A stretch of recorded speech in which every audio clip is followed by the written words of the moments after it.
How convenient on the last day of the winter solstice before we transition to the first day of spring, we are seeing snow. But 24 hours ago, David sent this photo of his son Justin. He was all decked out for St. Patrick's Day. And he also sent this photo, a couple of cumulus clouds that were in the sky a couple of days ago. So thank you very much, David, for those photos. Here are the snow showers pouring across the region. The darker blue indicates heavier intensity, and there's a bunch more activity where that came from. Correlation coefficient really pointing out north of Oak Hill, west of Summersville is where we have some of the steadier snow. It'll last about 5 or 10 minutes each, but there's a lot more snow showers pouring in behind this area of low pressure. Matter of fact, a nice connection, lake effect snow, as that cold air moves over the very warm Great Lakes. So here are the temperatures outside. 31 in Marlington, snowing at Snowshoe right now with temperatures in the upper 20s. We have low 30s to the south along Route 19 and a little bit milder in the lower elevations of Pineville at 41. So tomorrow, how should you dress when you go outside?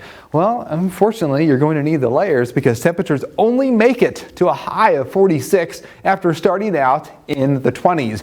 Here's this big bowl of cold air moving into our region. Yes, it is warmer in Denver, and it is warmer all the way up in Great Falls than it is in our region. That warmer air will take its time to get here. We will notice it by the time we hit Wednesday. So here's the culprit for the heavy snow. See this area of low pressure on the water vapor imagery that's moving south and east, basically through Indiana and Ohio?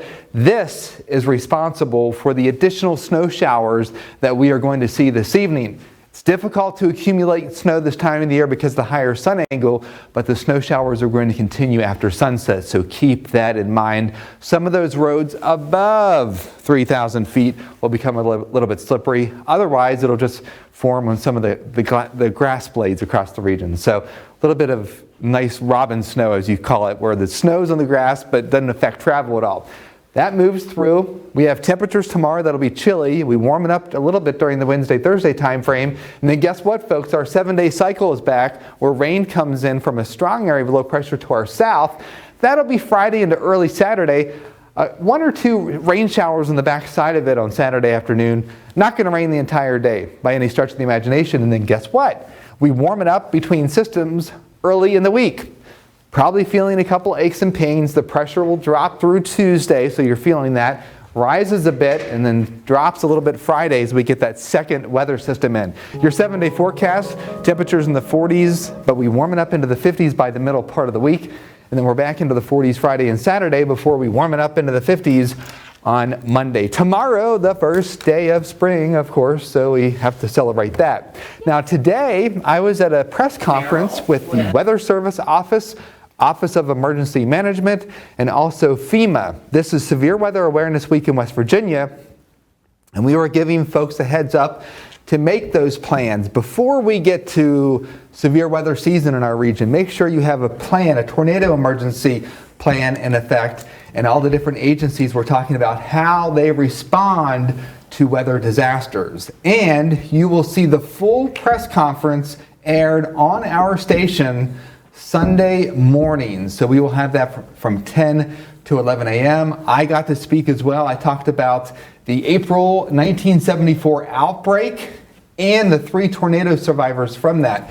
So it's going to be a show that you don't want to miss because it has a lot of important information. And one more thing to mention is that Wednesday, I think it is 11 a.m., there will be a tornado warning issued across the state.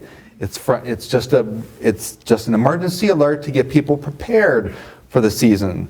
So what you should do is when that is issued, you should take the precautions that you normally would if a real tornado warning was issued. You want to be prepared ahead of time and not be reactive, but be proactive instead. Now, I know that we've asked you this a billion times, so I'm sorry to do it again, but can you please tell me and the audience what the difference between a watch and a warning is? A tornado watch or a severe thunderstorm watch means conditions are favorable for the development of those storms. A warning means Doppler radar has detected it or an observer has detected it, and you need to seek shelter immediately. And then, real quickly, because I know we're out of time, a couple of those precautions that people should take. Yes, what you should do if a tornado warning is issued in your backyard is go into an enclosed area in your house away from windows. If you have a basement, go down there. But the worst, and if you live in a mobile home, get out of the mobile home. As you'll see from one of the tornado survivor stories, when that storm rocked through, the mobile home was taken over the power lines and flipped. So those mobile homes can be tossed around like little matchbox cars in a tornado. All right, well, thank you so much for that, Chad. Now we have more news and weather coming away right after the break.